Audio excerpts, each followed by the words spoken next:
ನಿಮ್ಮ ಪಾತ್ರದ ಬಗ್ಗೆ ಇನ್ನು ಸ್ವಲ್ಪ ಏನಾದರೂ ಹೇಳಬೇಕು. ಎಲ್ಲರಿಗೂ ನಮಸ್ಕಾರ. ಯೂಶ್ವಲಿ ಲಾಸ್ಟಲ್ಲಿ ಮೈಕ್ ಸಿಕ್ಕಿದಾಗ ಏನು ಮಾತಾಡಬೇಕು ಅಂತಲೇ ಗೊತ್ತಾಗಲ್ಲ, ಎಲ್ಲ ಮುಗಿಸಿರ್ತಾರೆ. ಸೊ ನಾನು ಶಾರ್ಟಾಗಿ ಹೇಳ್ತೀನಿ. ಮೊದಲನೇದಾಗಿ ನನಗೆ ಇದು ಒಂದು ಸಿನಿಮಾ ಅಲ್ಲ, ಇದೊಂದು ಕನಸು.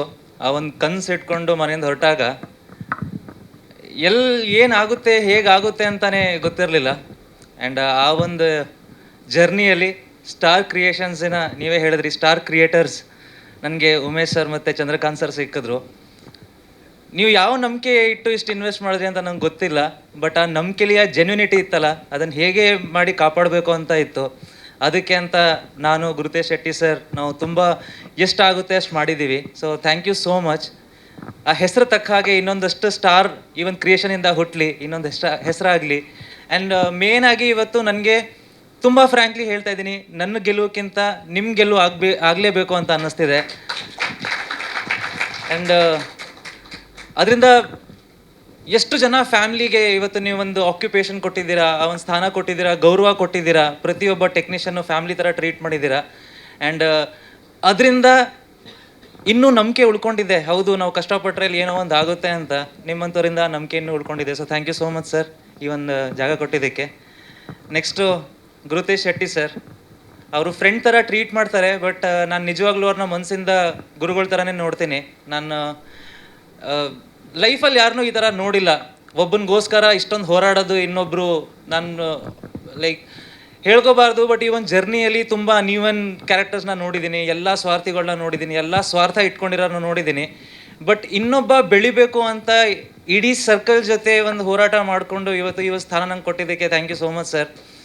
ನೀವದು ಆ ನಂಬಿಕೆ ಜಸ್ಟಿಫೈ ನಿಮಗೆ ಮಾಡೋಕೆ ಆಗ್ತಿರ್ಲಿಲ್ಲ, ಆ ನಿಮಗೆ ಹೇಳ್ಕೊಳಕ್ಕೆ ಆಗ್ತಿರಲಿಲ್ಲ, ಬಟ್ ಪ್ರತಿಯೊಂದು ಗೊತ್ತಾಗ್ತಿತ್ತು. ನೀವು ಕೇಳ್ತಿದ್ದಂಥ ಮಾತುಗಳು, ಜನಗಳು ನಿಮಗೆ ಹೇಳ್ತಿರೋ ಎಲ್ಲ ಮಾತುಗಳು. ಬಟ್ ಆದರೂ ಹೌದು, ಒಂದು ಪ್ರಾಮಾಣಿಕ ಪ್ರಯತ್ನ ಇದ್ದರೆ ಗೆದ್ದೇ ಗೆಲ್ತೀವಿ ಅಂತ ನೀವೇ ಹೇಳಿದ್ರಿ. ಆ ಒಂದು ಪ್ರಾಮಾಣಿಕ ಪ್ರಯತ್ನದ ಫಲ ಇದು. ಸೊ ರಾನಿ ಸಿನಿಮಾಗೆ, ಆ ವಿಷನ್ಗೆ thank you so much. J K Bhargavi sir, thank you so much ಇಲ್ಲಿ ಬಂದಿದ್ದಕ್ಕೆ. ಸ್ಟಾರ್ಟಿಂಗಿಂದ ನಮಗೆ ತುಂಬ ಸಪೋರ್ಟಾಗಿ ನಿಂತಿದ್ದೀರಾ. ಆ್ಯಂಡ್ ಪ್ರತಿ ಹಂತದಲ್ಲೂ ಏನೇ ಕರೆಕ್ಷನ್ಸ್ ಇದ್ದರೂ ಅದನ್ನು ಹೇಳಿದ್ದೀರಾ. ಆ್ಯಂಡ್ ತುಂಬ ಸಪೋರ್ಟ್ ಮಾಡಿದ್ದೀರಾ. ಕೆಲವು ಸರಿ ಸರ್ರು ತುಂಬ ದೊಡ್ಡದಾಗಿ ಹೊಗಳ್ಬಿಡ್ತಾರೆ, ಅದು ಡೈಜೆಸ್ಟ್ ಮಾಡ್ಕೊಳ್ಳೋಕ್ಕೆ ಆಗಲ್ಲ. But thank you so much. ಈ ಒಂದು ಸಿನಿಮಾ ಅಂತ ಬಂದಾಗ ಯಾರೋ ಒಬ್ಬರಿಂದ ಆಗಲ್ಲ. ಹೌದು, ಅದಕ್ಕೆ ಹಲವಾರು ಪಿಲ್ಲರ್ಗಳು ಇರ್ತಾರೆ. ಪ್ರತಿಯೊಬ್ಬರು ಅಷ್ಟೇ ಡೆಡಿಕೇಶನಿಂದ ಕೆಲಸ ಮಾಡಿದಾಗ ಮಾತ್ರ ಅದೊಂದು ಸಿನಿಮಾ ಆಗುತ್ತೆ. ಆ್ಯಂಡ್ ಅದರಲ್ಲಿ ನಾನು ಫಸ್ಟು ನಮ್ಮ ರಾಘವೇಂದ್ರ ಬಿ ಕೋಲಾರ್ ಅವ್ರಿಗೆ ಥ್ಯಾಂಕ್ ಯು ಹೇಳ್ತೀನಿ. ಒಂದು ಮಗು ಥರ ಈ ಸಿನಿಮಾನ ಟ್ರೀಟ್ ಮಾಡಿದ್ದೀರಾ. ಪ್ರತಿಯೊಬ್ಬರು ಅಷ್ಟೇ ಮುದ್ದ ಕಾಣಬೇಕು ಅಂತ ನಿಮ್ಮದು ಪ್ರತಿದಿನ ಕೆಲಸ ಇರ್ತಿತ್ತು. ಈ ಸಿನಿಮಾ ಹೌದು, ನಿಮಗೂ ಒಂದು ಹಠ ಆಗಿತ್ತು, ಪ್ರತಿಯೊಬ್ಬರು ಗೆಲ್ಲೇಬೇಕು ಅನ್ನೋ ಹಠದಲ್ಲೇ ಇದೊಂದು ಸಿನಿಮಾ ಮಾಡಿದ್ರಿ. ಅದರಲ್ಲಿ ನಿಮ್ಮದು ತುಂಬ ಒಂದು ಕೊಡುಗೆ ಇದೆ ಒಂದು ಸಿನಿಮಾಗೆ. Thank you so much sir, ನಾನು ಇಷ್ಟೊಂದು ಚೆನ್ನಾಗಿ ತೋರಿಸೋದಕ್ಕೆ. ಆ್ಯಂಡ್ ಒಂದು ಸಿನಿಮಾದಲ್ಲಿ ಒಂದು ಸೀನ್ ಅಂತ ಬಂದಾಗ ಯಾರೋ ಒಬ್ಬರು ಆ್ಯಕ್ಟ್ ಮಾಡಿದ್ರೆ ಆಗಲ್ಲ, ಪ್ರತಿಯೊಬ್ಬರು ಅಷ್ಟೇ ಚೆನ್ನಾಗಿ ಆ್ಯಕ್ಟ್ ಮಾಡಬೇಕು. ಸೊ ಅದಕ್ಕೆ ಅಷ್ಟೇ ಸಾಥ್ ನಮ್ಮ ಹೀರೋಯಿನ್ಸ್ ಕೊಟ್ಟಿದ್ದಾರೆ. ರಾಧ್ಯ ಅವರಿದ್ದಾರೆ ಮತ್ತು ಅಪೂರ್ವ ಅವರಿದ್ದಾರೆ. ಪ್ರತಿ ಸೀನಲ್ಲೂ ಆ ಇಂಪ್ರೂವೈಸೇಷನು, ಆ ಕಂಫರ್ಟ್ ಲೆವೆಲ್, ಸೊ ತುಂಬ ಆ ಪ್ರೊಫೆಷ್ನಲಿಸಮ್.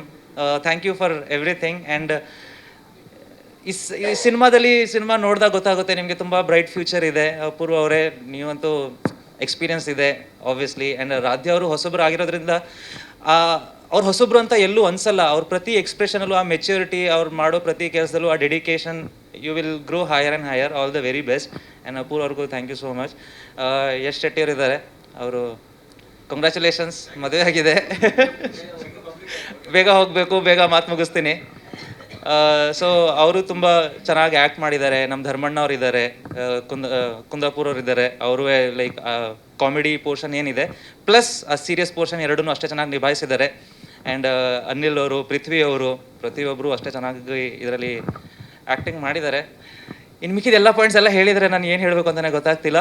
ಕೊನೆಯದಾಗಿ ಎಲ್ಲ ಮೀಡಿಯಾದವ್ರಿಗೆ ಥ್ಯಾಂಕ್ ಯು ಸೋ ಮಚ್. ಇವತ್ತು ಆ್ಯಸ್ ಅನ್ ಆ್ಯಕ್ಟರ್ ನನಗೆ ಆ್ಯಕ್ಟಿಂಗ್ ತುಂಬ ಯಾವಾಗಲೂ ಸುಲಭ ಅನಿಸುತ್ತೆ. ಅಂದರೆ ಬಿಕಾಸ್ ತುಂಬ ಇಷ್ಟಪಟ್ಟು ಬಂದಿರೋಂಥ ಪ್ರೊಫೆಷನು, ಪ್ರತಿಯೊಂದು ಕೆಲಸನೂ ಅಷ್ಟೇ ಇಷ್ಟಪಟ್ಟು ಮಾಡಿದ್ರಿಂದ ನನಗೆ ಆ್ಯಸ್ ಅನ್ ಆ್ಯಕ್ಟಿಂಗ್ ನನಗೆ ತೊಂದರೆ ಆಗಲಿಲ್ಲ. ಈ ಅಕ್ಕಪಕ್ಕ ಒಂದಷ್ಟು ಪಿನ್ಗಳಿರ್ತವೆ, ಅದರಿಂದ ತೊಂದರೆ ಆಗುತ್ತೆ, ಬಿಟ್ಟರೆ ಆ್ಯಕ್ಟಿಂಗ್ ಯಾವತ್ತೂ ತೊಂದರೆ ಆಗಿಲ್ಲ.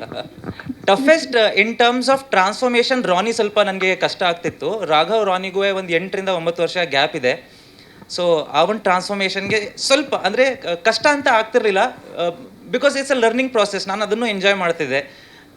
ಇನ್ ಟರ್ಮ್ಸ್ ಆಫ್ ಬಾಡಿ ಬಿಲ್ಡಿಂಗ್ಗೂ ಕೂಡ ಒಂದಷ್ಟು ಕಲಿಯೋದಕ್ಕೆ ಸಿಕ್ತು. ಸೊ ನಾನು ಅದನ್ನು ಎಂಜಾಯ್ ಮಾಡಿದ್ದೀನಿ. ಸೊ ಕೊನೆಯದಾಗಿ ಎಲ್ಲ ಮಾಧ್ಯಮ ಮಿತ್ರರಿಗೆ ಥ್ಯಾಂಕ್ ಯು ಸೋ ಮಚ್. ಇವತ್ತು ನೀವೇ ನಮಗೆ ಸಪೋರ್ಟು, ನಿಮ್ಮಿಂದಾನೇ ನಾವು ಇನ್ನು ನಮ್ಮ ಕೆಲಸ ನಮ್ಮ ಪರಿಶ್ರಮ ಎಲ್ಲ ಮುಗ್ದಿದೆ. ಇದನ್ನು ಜನಕ್ಕೆ ರೀಚ್ ಮಾಡಿಸ್ಬೇಕು. 12th ಖಂಡಿತವಾಗ್ಲೂ ಮಿಸ್ ಮಾಡಿಬಿಡಿ. ಈ ಒಂದು ಕನಸನ್ನು ದಯವಿಟ್ಟು ಬಂದು ಥಿಯೇಟ್ರಲ್ಲೇ ನೋಡಿ ಆ್ಯಂಡ್ ಖಂಡಿತ ನೀವೆಲ್ಲ ಎಂಜಾಯ್ ಮಾಡ್ತೀರಾ. 12 ಸೆಪ್ಟೆಂಬರ್ ಮಿಸ್ ಮಾಡಬೇಡಿ. ರಾನಿ ಸಿನಿಮಾನ ಥಿಯೇಟ್ರಿಗೆ ಬಂದು ನೋಡಿ. Thank you.